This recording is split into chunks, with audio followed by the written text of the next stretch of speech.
morning and welcome to another edition of Friday's Financial Fitness. A few weeks ago I had talked about how inflation can negatively impact someone's retirement. After watching this video, one of my clients called me to discuss how managing inflationary erosion on his retirement and nest egg can be handled. And again, if we go back to that video, the definition of inflation is the cost of goods going up every year. We have currently started to see the signs of what we call wage inflation, and that is people making more money at work. But regular inflation is still contained, but it's the price of the goods and services going up every year. In other words, it's a drop in value of the money or in our purchasing power.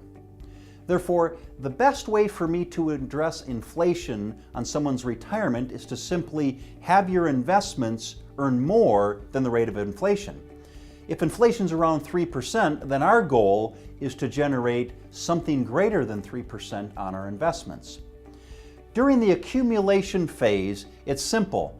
However, once you're retired and you go into the distribution phase, it becomes a little bit more challenging.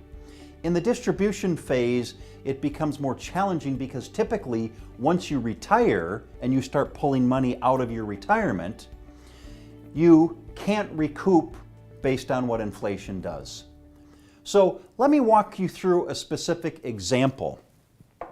If you had a portfolio that was worth $1 million, so we'll just call this the portfolio value,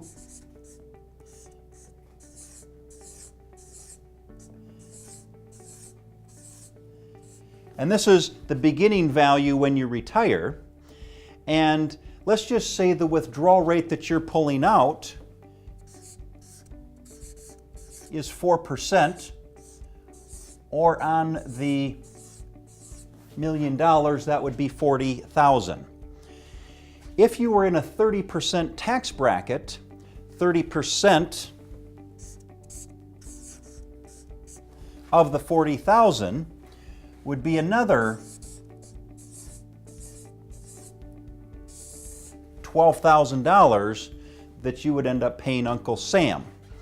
So the net amount, after we factor in the withdrawal rate and the taxes, is $948,000. This is the number that you would have after tax and after you withdraw.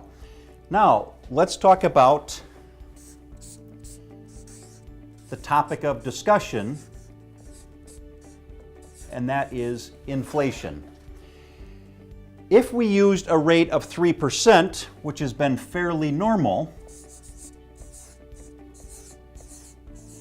over the past 50 years, our $948,000 all of a sudden becomes $918,000.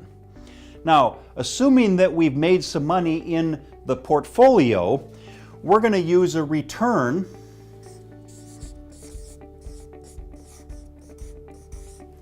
of 6% on the original $1 million.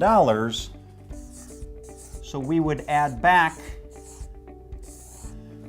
the $60,000 to our ending value of $918,000, bringing our total value to $978,000.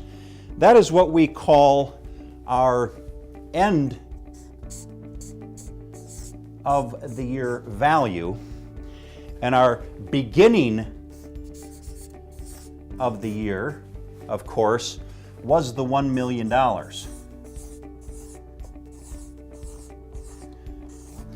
So when we factor in the withdrawal rate and the potential tax and inflation, assuming a 6% rate of return, our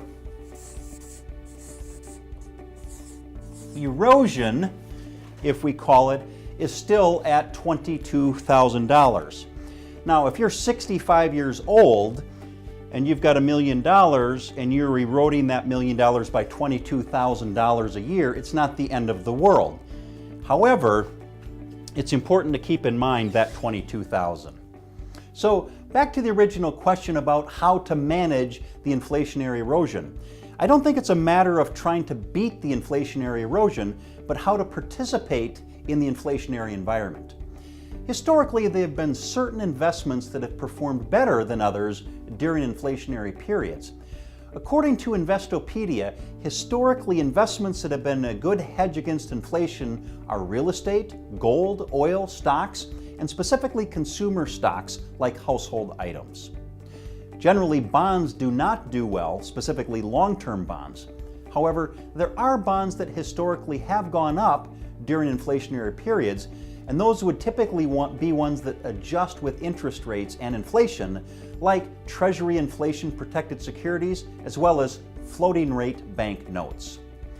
Keep in mind that inflation is not necessarily a bad thing as long as it's contained and we don't see hyperinflation like we saw in the 80s.